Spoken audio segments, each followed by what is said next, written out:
ए show में DG ISPR की press conference.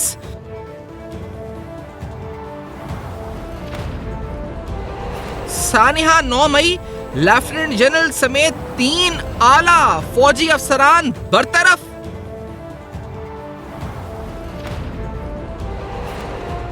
नौ मई खुद एहतसाबी का अमल मुकम्मल।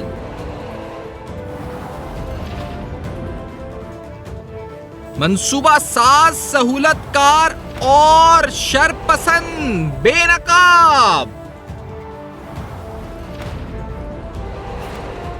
अस्सलाम वालेकुम। बस पर्दा हकाइक सनसनीखेज इंकशाफात प्रोग्राम बेनकाब। मैं हूं आपके साथ सिफान खान। आज डीजीआईएसपीआर ने एक अहम तरीन प्रेस कॉन्फ्रेंस की। इस प्रेस कॉन्फ्रेंस में उन्होंने खुद एहतसाबी का अमल मुकम्मल होने का वाज़ेह ऐलान किया। इस खुद एहतसाबी के अमल में यानी सानिया 9 मई में जो अफराद सिक्योरिटी की में कोताही का जिम्मेदार साबित हुए या फिर उनका जो तकद्दुस था बरकरार रखने में, जो शोहदा के या फिर जो मिलिट्री इंस्टॉलेशंस थी उसमें नाकाम रहे या फिर जो अपनी कोताही से अपनी जिम्मेदारी अदा ना कर सके, उनके खिलाफ बाकायदा डिसिप्लिनरी एक्शन जो है उसकी अनाउंसमेंट आज की गई। बाकायदा तहक़ीक़ात के बाद लेफ्टिनेंट जनरल समेत 3 आला फौजी अफसरान को नौकरी से बर्खास्त कर दिया गया। 15 अफसरान के खिलाफ सख्त तादीबी कार्रवाई मुकम्मल की जा चुकी है।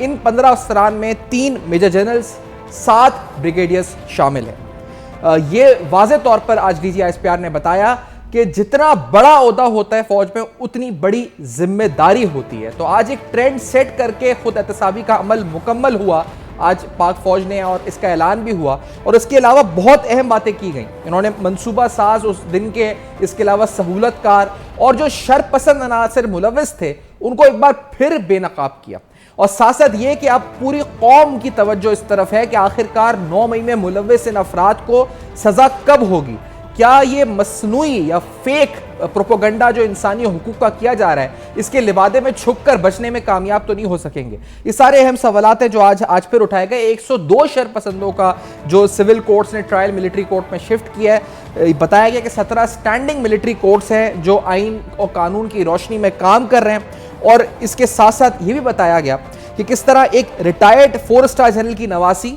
एक रिटायर्ड 4 स्टार जनरल का दामाद, एक रिटायर्ड 3 स्टार जनरल की अहलिया, एक रिटायर्ड 2 स्टार जनरल की बेगम और दामाद इस एहतसाबी अमल से नाकाबिले तरदीद शवाहिद की बुनियाद पर गुजर रहे हैं। तो आज ये खुद एहतसाबी के अमल के हवाले से वाज़ा ऐलान हुआ तो एक तरफ फिर से यह बताया गया कि 9 मई को हम ना भूलने वाले हैं ना भूलने देंगे। अगर इस कौम ने और मुल्क ने आगे बढ़ना है तो पहले उनका एहतसाब, कड़ा एहतसाब होना है जिन्होंने 9 मई के साने में जो लोग मुलविस हैं। और इसमें जो मंसूबा साज हैं, जो सहूलतकार हैं या जो शरपसंद बलवाई हैं, वो किसी भी इंसानी हुकूक के और किसी और कानूनी आईनी मामले में ना छुप सकते हैं और ना छुपने देंगे। तो वाज़े तौर पर 2 टोक ऐलान आज एक बार फिर हुआ है। इससे मजीद गुफ्तगू करते हैं। अब्दुल्ला गुल साहब हैं, तहरीके जवानाने पाकिस्तान के सरबराह सीनियर तज़निगार हैं। जमील अहमद खान साहब साबिक सफीर सीनियर तज़निगार और ब्रिगेडियर रिटायर्ड हारिस नवाज साहब प्रोग्राम में साथ होंगे। डॉक्टर जमील साहब ये फरमाएं कि आज की प्रेस कॉन्फ्रेंस आपकी नजदीक किसके लिए मैसेज था, क्या मैसेज था और ये मैसेज डिलीवर हुआ इफेक्टिवली? जमील साहब। जी बिल्कुल डिलीवर बिल्कुल इफेक्टिवली हुआ। और ये मैसेज न सिर्फ पाकिस्तान में रहने वालों के लिए है लेकिन पाकिस्तान से बाहर भी लोग हैं उनके लिए भी ये मैसेज है। और सबसे बड़ी बात ये है कि इस मैसेज को मेरी रिकमेंडेशन यही होगी आईएसपीआर को, इसको फॉलो अप करने के लिए जो गुफ्तगू की गई है आईएसपीआर की तरफ से, जो बातें की गई हैं, यकीनन जिस अंदाज में की गई हैं और जितना टाइम लिया है इस बात को करने के लिए, उसके पीछे 2 इंक्वायरियां हैं, कोर्ट ऑफ इंक्वायरी, जो कि जनरल आपने इसमें कोर्ट ऑफ इंक्वायरी में ये तमाम शवाहिद इकट्ठे करके ये बात की डीजीआईएसपीआर ने, जिसका मतलब ये है कि बड़े ठोस शवाहिद उन्होंने अपने पास रखे। लेकिन अगर ये शवाहिद अगर सिर्फ हमारे पास ही रह गए तो जो ये डीजीआईएसपीआर ने जिक्र किया है कि इसमें बाहर के एलिमेंट भी शामिल हैं, तो उसके लिए हमें हमारा परमानेंट रिप्रेजेंटेटिव जो न्यूयॉर्क में है उसके जरिए, पब्लिक डिप्लोमेसी के जरिए हमें ये बात, जो लोग ह्यूमन राइट का अलम लेके चल रहे हैं और इस बात को जो ठोस सबूत पेश किए गए हैं इसको मध्यम करने की कोशिश कर रहे हैं, तो वो उसी सूरत में हो सकेगा, क्योंकि international human rights, amnesty international है, ह्यूमन राइट्स के दूसरे बाकी एक्टिविस्ट हैं, और सबसे बड़ी बात यह है कि काउंसिल ऑफ ह्यूमन राइट्स जो है यूनाइटेड नेशंस के अंडर में आती है, वहां भी अगर ये बात पहुंचती है ISPR में बात होती है, जिस सबूत के साथ और जिस अंदाज में ये बात होती है, उस तरीके से डिप्लोमेटिक चैनल से भी अगर इसका किया जाए आधा, तो ज्यादा मुल्क के लिए बेहतर होगा। और साथ साथ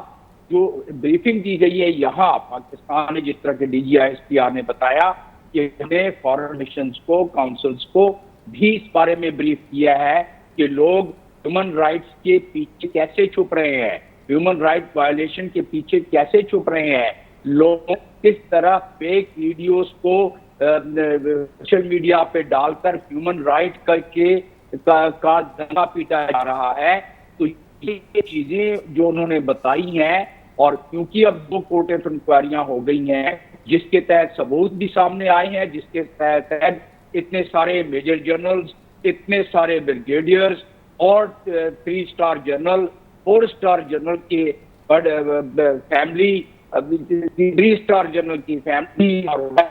2 स्टार, तो ये पाकिस्तान की हिस्ट्री है इस किस्म की अकाउंटेबिलिटी फौज में तो बड़ी कठिन अकाउंटेबिलिटी। लेकिन ये बताएं जमील साहब कि जो मरकजी किरदार है, मैं ये इस पूरे मामले में अब्दुल्ला गुल साहब आपसे पूछूं, अगर मरकजी किरदार जो है, जिसने पूरा मंसूबा बनाया है, जिसने लोगों को उकसाया है, महीनों तक उकसाया है, वो मरकजी किरदार चेयरमैन PTI, वो तो ताहाल गिरफ्तार नहीं हुआ। आज भी जब जितने सहाफियों ने वहां सवाल पूछे तो उन्होंने वाज़ेह तौर पर कहा कि सबको पता है कि कौन है मरकजी किरदार, लेकिन वो ताहाल गिरफ्तार भी नहीं हो सके। पूरी रियासत और सब बता रहे हैं कि शवाहिद हैं, सब कुछ है सामने। तो क्या इससे मिसाल जाती है सामने कि एक आदमी है, मौजूद है वहां पर बैठ के, अभी भी इंटरनेट सोशल मीडिया पे जो भी कर रहे हैं वो अपनी कार्रवाइयां कर रहे हैं, क्यों नहीं वो अब तक गिरफ्तार हो सकते, क्यों नहीं कानूनी कार्रवाई का आगाज हो सका है उनके खिलाफ मिलिट्री एक्ट के तहत? अब्दुल्ला गुल साहब। बिस्मिल्लाहिर्रहमानिर्रहीम, बहुत शुक्रिया जी। बिल्कुल उनके खिलाफ अमल तब आएगा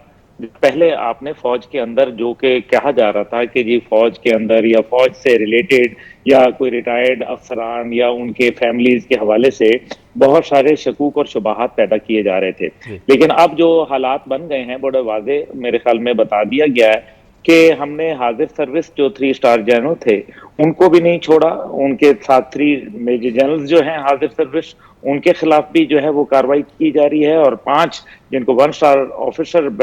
जनरल भी कहा जाता है यानी कि ब्रिगेडियर ऑफिसर्स, 7 ब्रिगेडियर ऑफिसर वो हैं जिनके खिलाफ कार्रवाई समेत 15 अफसरान के हो रही है। अब इसके अंदर जो है वो एक रिटायर्ड 4 स्टार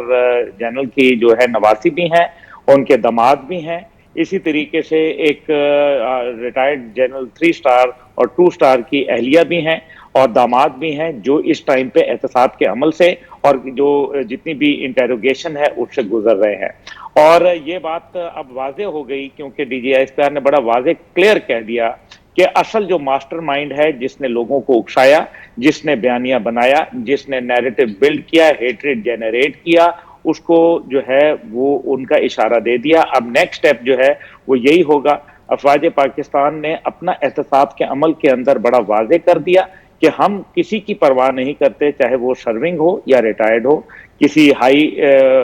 फैमिली से ताल्लुक हो। तो उन्होंने अपना अमल जो कि टॉप से शुरू हुआ, ये सबसे खूबसूरत बात है कि ऊपर से अमल शुरू किया। और यानी कि आपको पता है कि fish rots from the head, जब भी मछली सड़ती है तो मुंह से ऊपर से सड़ती है, यानी कि आप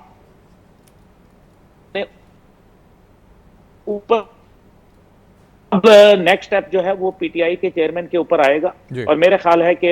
वो उन्होंने बड़ा जुल्म किया है इस कौम के साथ। उन्होंने जो है वो उनके नाकाबिले तरदीद शवाहिद मौजूद हैं, जो 102 लोगों के ट्रायल चल रहे हैं जिनको अक्सर ये कहा जा रहा है कि वो तो उनके ऊपर आर्मी एक्ट लागू ही नहीं होता, ऑफिशियल सीक्रेट एक्ट लागू ही नहीं होता। क्यों नहीं लागू होता? जब आप अच्छा अब्दुल्ला साहब, ये इनिशिएट होने के लिए पहले आप मुझे बताएं, ये करेगी पहले सिविल हुकूमत ही करेगी, यानी हमारी जो लॉ एनफोर्समेंट एजेंसीज इनिशिएट करेंगी जो भी चेयरमैन PTI के खिलाफ होगा, क्योंकि नाकाबिले तरदीद शवाहिद जमा हो चुके हैं। लेकिन ये बताएं कि इस सिलसिले में ढाल तो, क्योंकि उनकी ढाल भी तो बन जाती है, उनके मुख्तलिफ सहूलतकार जो कि मुख्तलिफ जगहों पर हैं वो ढाल का किरदार अदा करते हैं और फिर उनको रिलीफ मिल जाता है कहीं ना कहीं से, किसी तरह भी, मैं किसी भी लॉ एनफोर्समेंट की बात करें कहीं से भी। तो क्या अब मुमकिन है ढाल, ये आज की इस प्रेस कॉन्फ्रेंस के बाद, ये तमाम जो सहूलतकार होंगे वो खुद अब पसे पुष्ट हो जाएंगे इस आज के बयान के बाद? देखें, सहूलतकार जो हैं, जो अबैटर्स थे, जो कॉन्स्पिरेटर्स थे, एग्जीक्यूटर्स थे, जो इसके अंदर प्लानर्स थे, उन किसी को माफी नहीं मिल रही। और जो 600 पाकिस्तानी जो गैर मुमालिक में बैठे हुए, अभी डॉक्टर जमील साहब ने जैसे कहा, उनके खिलाफ बाकायदा इंटरपोल से रवाबित करने के, पाकिस्तान में इंस्टिगेट करने के लिए, पाकिस्तान में सीनियर अफसरान के घरों के एड्रेस देने के लिए, पाकिस्तान के सीक्रेट डॉक्यूमेंट्स जो है वो बाहर निकालने के लिए, उनके खिलाफ बाकायदा कार्रवाई जो है उसको अमल में लाया जा चुका है और वो जो है किसी सूरत इससे बच नहीं पाएंगे। अब दूसरी बात यह है कि जो आपने कहा कि ये जो अभी आवाज़ अब्दुल्ला गल साहब की इस वक्त जो है राब्ता शायद मुनक़ता हुआ है, हम रीस्टैब्लिश करते हैं इस कनेक्शन को और ये सारे अहम तरीन सवालात हम उठाते हैं। आज DGI की प्रेस कुछ में कुछ अहम मामला तो कवर किया गया, खुद के अलावा उन साजिशी अनासिर की निशानदही एक बार फिर बड़े वाज़े तौर पर की जो न सिर्फ मुल्क के अंदर बल्कि मुल्क के बाहर रहकर पाकिस्तान, रियासत पाकिस्तान के खिलाफ काम कर रहे हैं। और इस सिलसिले में हुकूमत को, रियासत को क्या करना चाहिए और क्या कर रही है, ये सारे अहम सवालात इस ब्रेक के बाद हमारे साथ रहेगा।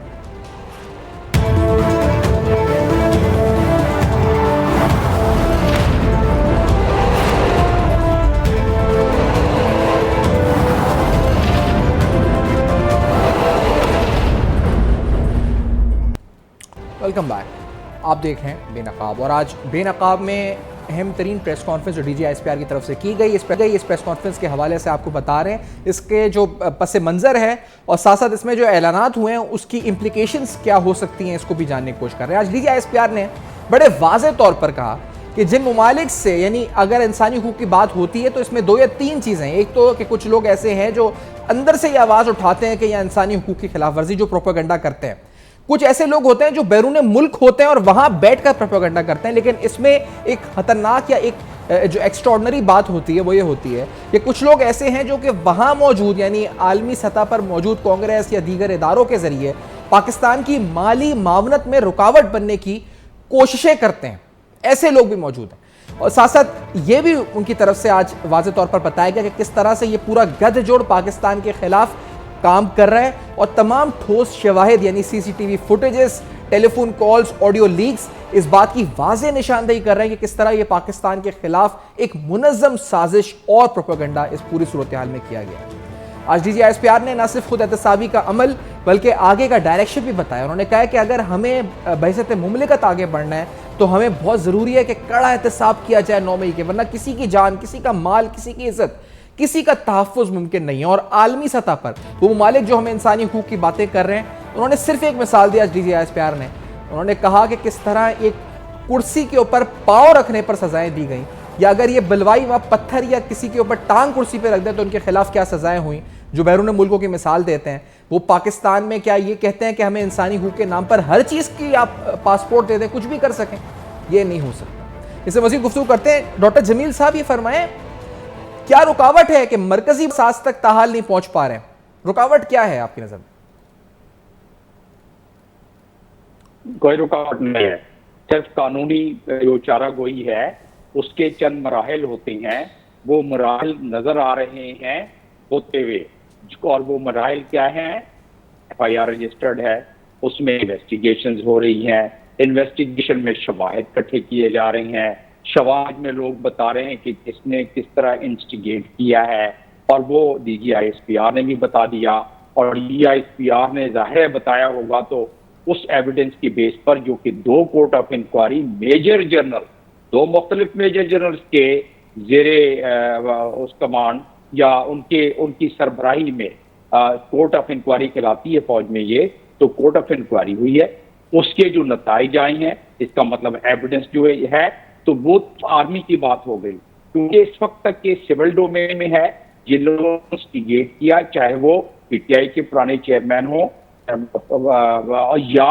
और लोग हों इस मामले में, या माशरे के किसी और तबके के लोग, DGI ने ये भी कह दिया माशरे के किसी और तबके के लोग,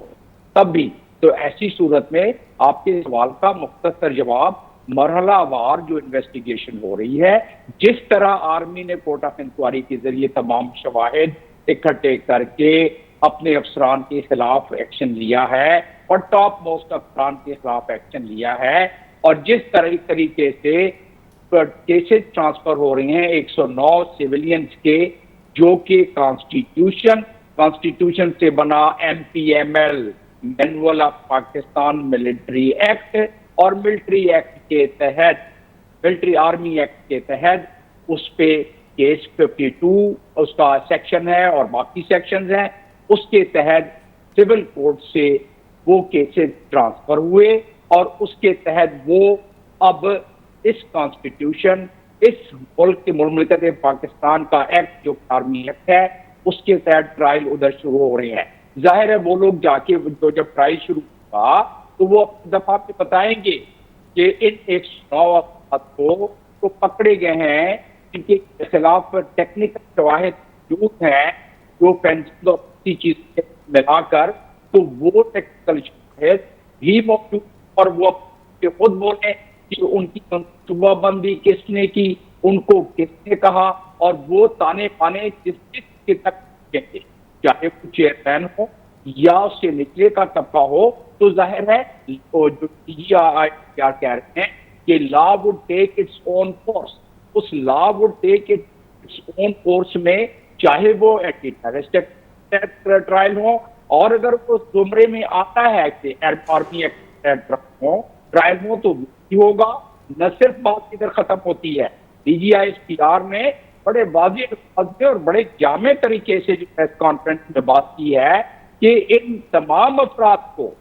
आइन और कानून के तहत, हमें भी पता है कि ये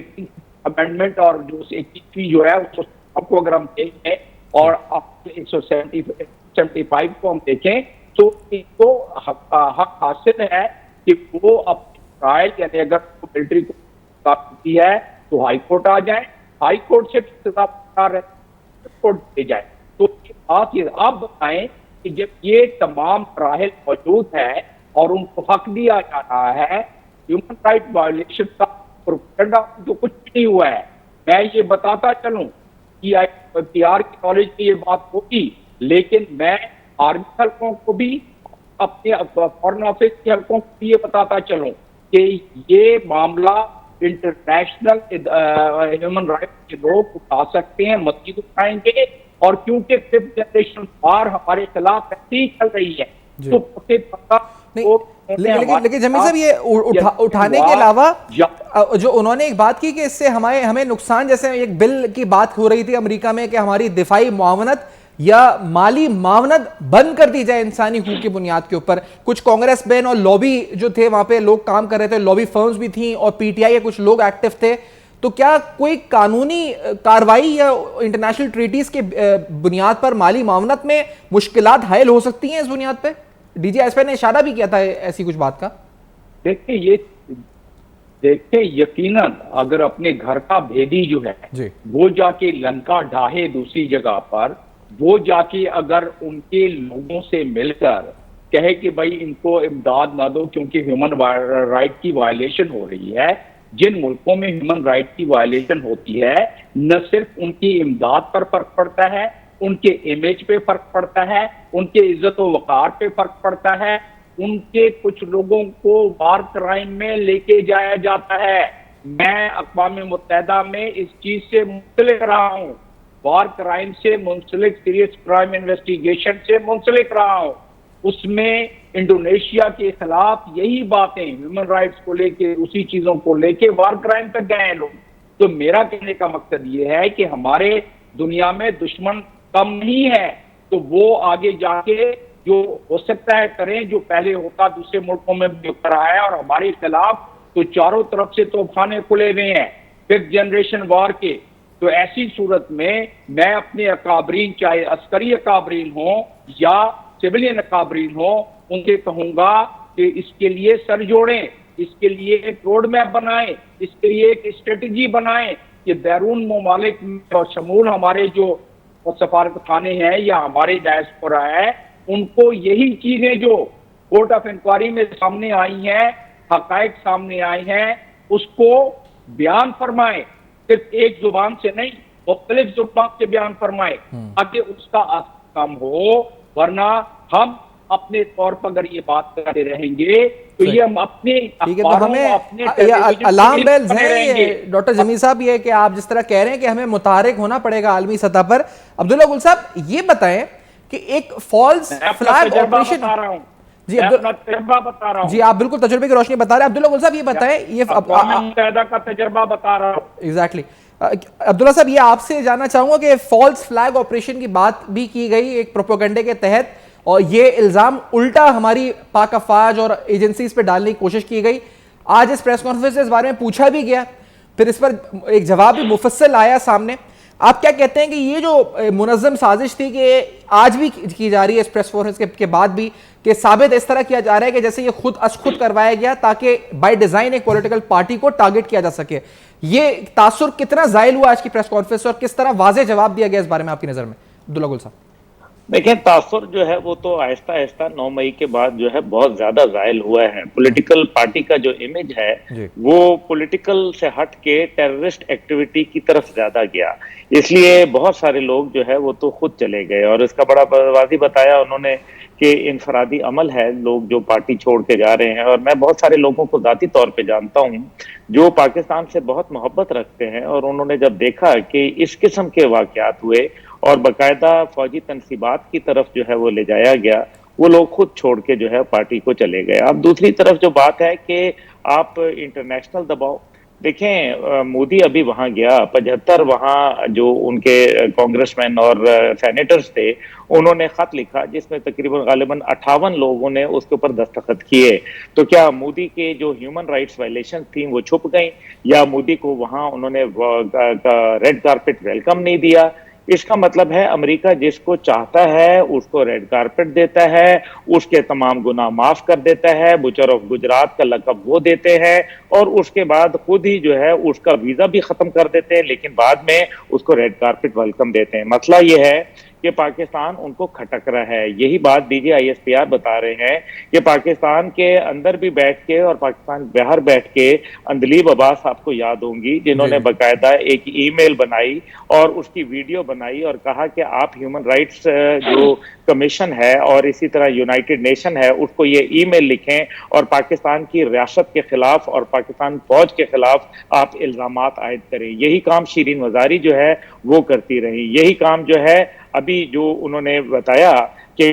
चेयरमैन PTI जो है वो असल में वो थे जो कह रहे थे कि पाकिस्तानियों को कि आप जो है वो पैसे ना भेजें, वो कह रहे थे कि आप बैरून मुमालिक जो है वो बात करें। वो जो क्या नाम है वॉटर्स जो कांग्रेस वुमन है उनको किसने जो है वो जाके उनके साथ इसके ऊपर जूम के ऊपर मीटिंग हुई। तो ये वो सारी बातें हैं जिसका मतलब यह है कि पाकिस्तान फौज को आप एक ऐसी फौज जो कि ह्यूमन राइट्स वायलेटर है, क्योंकि भारत के ऊपर ये इल्जाम लग चुका था और भारत की जो फौज है उसको बाकायदा यूएन ने 2 दफा जो है कश्मीर के अंदर खास तौर पे वायलेशंस के ऊपर ह्यूमन राइट्स वायलेटर डिक्लेयर किया। अब ये बात जो है पाकिस्तान को जो है वो किसी सूरत जो है बर्दाश्त नहीं हो रही थी, वो कोई ना कोई बहाना बना रहा था, लेकिन उसका लिए जो यहाँ सहूलतकारी कर रहा था वो कौन आदमी था? इसका मतलब यह है कि जो चेयरमैन PTI हैं वो बुनियादी तौर पर वो किरदार हैं जिन्होंने पाकिस्तान के लोगों में नफरतें डाली, लोगों में तफरीक डाली और अफवाज पाकिस्तान के खिलाफ एक इंतहाई भयानक बयानिया जो है उसको सामने लेके आए। अब ये भयानक बयानिया जो है इसके ऊपर हमें गौर करने वाली बात है कि ये भयानक बयानिया जो है वो क्यों बनाया गया। इसका मतलब ये है कि अगर पंजाब की हुकूमत उनके पास थी, KPK की हुकूमत थी, कश्मीर की हुकूमत थी, गिलगित बल्तिस्तान की थी, तो फिर चेयरमैन PTI ने इन जो सियासत का अमल था वो क्यों नहीं इख्तियार किया? क्या वजह है कि उन्होंने जो है वो एक ऐसा अमल इख्तियार किया जिसके अंदर सवाए इसके कि एक दूसरे को घिराओ, जलाओ, मारो, और वो भी अफवाज के तनसीबात पे 200 से ज्यादा अफवाज की तनसीबात को निशाना बनाया गया, लोगों को अंदर से वर्गलाया गया, लोगों के मुतल्लिक जो है वो झूठे नैरेटिव बुल्ड किए। हमारे सीनियर अफसरान को जिन्होंने 2-2 दफा तमगा इम्तियाज मिलिट्री लिया हुआ है उनको जो है आपने, जिन्होंने कुलभूषण यादव को पकड़ा, आपने उनको डर्टी हैरी कहा, आपने उनको हनी ट्रैप कहा, आपने उनको मिस्टर एक्स मिस्टर वाई कहा, आपने फौज की क़यादत के खिलाफ जो है वो आग भड़काई, आपने DGISI के तैनाती के मामले के ऊपर रोड़े अटकाए। आप करना क्या चाह रहे थे? इसका मतलब है आप सियासत नहीं बल्कि आप रियासत मुखालिफ बयानिए को जो है हवा दे रहे थे। जब उन्होंने देखा कि अफवाज को हमने सरहदों के ऊपर